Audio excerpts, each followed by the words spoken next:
Communication technologies इन IoT. अब देखिए communication technology होती क्या है आईओटी के अंदर। Communication technologies are the methods and networks used by IoT devices to send and receive data. देखिए एक आईओटी डिवाइस और एक दूसरा आईओटी डिवाइस आपस में क्या करेगा, कम्युनिकेट करेगा। कम्युनिकेट करने के बाद वो आपस में क्या करेंगे, रिसीव और सेंड कर पाएंगे डाटा को।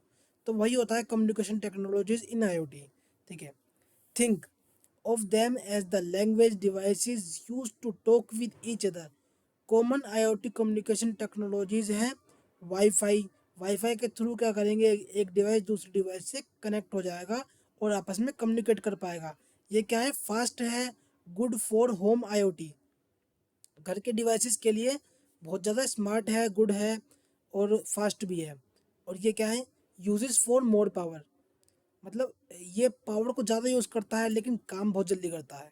देखिए इसके एग्जांपल हो गए smart TV, home camera, etc.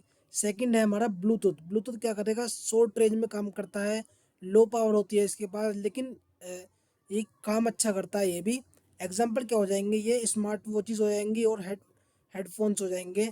इसके बाद क्या हो जाएगा, जिगबी। जिगबी क्या करेगा, लो पावर होती है इसकी, लो पावर होती है इसकी और इसके बाद क्या होता है, used in home automation. Home automation में यूज़ होता है। एग्जांपल स्मार्ट बल्ब से में इसका यूज़ होता है और स्मार्ट स्विचेस में यूज़ होता है इसका। और इसके बाद है R F I D. R F I D भी ये कम्युनिकेशन में मदद करता है। क्या करता है ये, यूजेस करेगा, यूजेस रेडियो वेव्स को यूज़ करता है ये।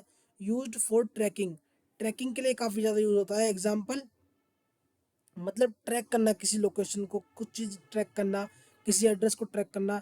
तो R F I D axis cards भी होते हैं इसके एग्जाम्पल हो गए, RFID एक्सेस कार्ड। उसके बाद NFC। NFC क्या करता है, इसकी जो रेंज होती है बहुत शॉर्ट होती है, वेरी शॉर्ट रेंज, और यूज्ड फॉर पेमेंट्स। पेमेंट्स के लिए बहुत ज़्यादा यूज़ होता है। एग्जांपल हो जाएगा फ़ोन टैप टू पे। फ़ोन मतलब ऐसा फ़ोन जो टैप करने पर पे हो जाए, ये NFC में काम आएगा। अब उसके बाद है 4G 5G नेटवर्क। ये किस लिए काम आते हैं, ये लॉन्ग रेंज में काम आते हैं। लॉन्ग रेंज में हाई स्पीड रहती है। Example smart cars, GPS trackers. उसके बाद लोरा वैन। लोरा वैन क्या है, इसकी लॉन्ग रेंज रहती है और इसके साथ साथ इसमें क्या है, very low power. Example agricultural sensor. तो देखिए आपको अगर थोड़ा सा मेरी वीडियो से समझ में आ रहा है तो प्लीज़ मेरी वीडियो को लाइक करें और चैनल को सब्सक्राइब करें और वीडियो को शेयर करें। अब देखिए इसका सेकंड, अब अलग पॉइंट है, कोई अलग टॉपिक। देखिए डाटा एनरिचमेंट एंड कंसोलिडेशन।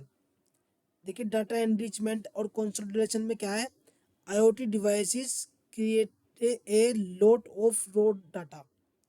देखिए ऐसे आईओटी डिवाइसेस क्या कर रहे हैं, जो क्रिएट कर रहे हैं lot of raw data. Raw data मतलब कच्चा डाटा, जो तो छोटे छोटे डाटा होते हैं, उस तरीके से रो डाटा हो गया।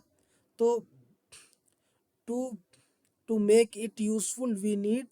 अब इसको यूजफुल करने के लिए हमें क्या नीड, किस चीज़ की ज़रूरत है। देखिए डाटा एनरिचमेंट।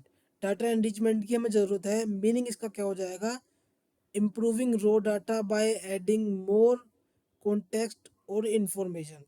एग्जाम्पल क्या हो जाएंगे, a smart watch collect steps, heart rate, enrichment adds, calories burn जो हो जाएगी इसमें, स्लीप क्वालिटी और हेल्थ हेल्थ स्कोर हो जाएगा। और उसके बाद जो इसमें रो डाटा है वो हो जाएगा स्मार्ट डाटा। अब देखते हैं इसमें डाटा कंसोलिडेशन। डाटा कंसोलिडेशन का मतलब क्या है, combining data from different sources into one place. मतलब बहुत सारी डिफरेंट जो सोर्सेज है हमारे पास, वहाँ से सारे डाटा को कलेक्ट करना एक जगह पर, तो उसे बोलते हैं हम डेटा कंसोलिडेशन। अब इसके एग्जांपल जो हो जाएंगे, ए स्मार्ट होम में है temperature sensor, smoke sensor, smart camera, smart lock. अब इसके बाद देखिए consolidation mean bringing all data into one dashboard apps so user see everything easily in one place. अब इसकी छोटी समरी है कि एनरिचमेंट का मतलब होता है मेक डाटा स्मार्टर, कंसोलिडेशन का मतलब होता है combine all data in one place, or both make IoT system more useful and clear, है ना। अगर आपको मेरी वीडियो थोड़ी सी भी अच्छी लग रही है, प्लीज़ चैनल को सब्सक्राइब कर लेना और वीडियो को लाइक करके शेयर कर देना। अब देखते हैं हम ईज ऑफ डिज़ाइनिंग। अब इसके जो ईज है डिज़ाइनिंग के वो देखते हैं इसके अंदर। When building IoT devices the design should be simple. Why? Because developers can build devices faster. जो डेवलपर्स होते हैं वो डिवाइस को बहुत जल्दी जल्दी डिज़ाइन करते हैं, और टेस्टिंग बिकम्स ईजी, टेस्टिंग हो जाती है इससे ईजी, और इस ये क्या होती है, मेंटेनेंस बिकम्स सिंपल। तो ये तीन चीज़ें हैं डिज़ाइन करने का ईज। जो IoT डिवाइस को बिल्ड करने का ये डिज़ाइनिंग है, वो इस तरीके से होता है। अब उसके उसके बाद देखिए हम what make IoT designing easy. अब IoT डिज़ाइनिंग ईजी कैसे हो जाती है? वो होती है मॉड्यूलर डिज़ाइन से, ओपन सोर्स प्लेटफॉर्म से, स्टैंडर्ड कम्युनिकेशन प्रोटोकॉल से, क्लाउड प्लेटफॉर्म से, और प्री मेड लाइब्रेरी से होती है। अब इसमें देखिए क्या क्या है।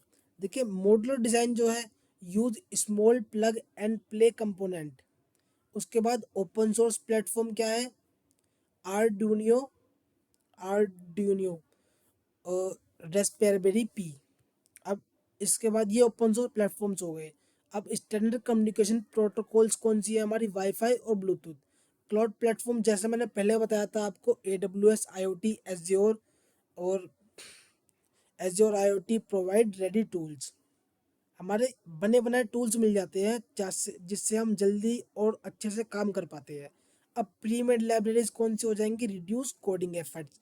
प्री मेड लाइब्रेरीज क्या करती है, जो इंजीनियर्स होते हैं उनको कोडिंग एफर्ट्स नहीं डालने पड़ते इतने कोड लिखने में, तो प्री मेड लाइब्रेरीज हमारे बहुत ज़्यादा काम आती है। अब इसके एग्जाम्पल हो जाएंगे, earlier creating a smart bulb was difficult, now with ESP32 plus cloud platform plus mobile app templates very easy. मतलब कि जो पहले हम स्मार्ट बल्ब बनाते थे, जिसने पहली बार बनाया तो उसके लिए बहुत डिफ़िकल्ट रहा ये टास्क बनाना उसे, ताकि वो एक ऐसा IoT बल्ब बना पाए।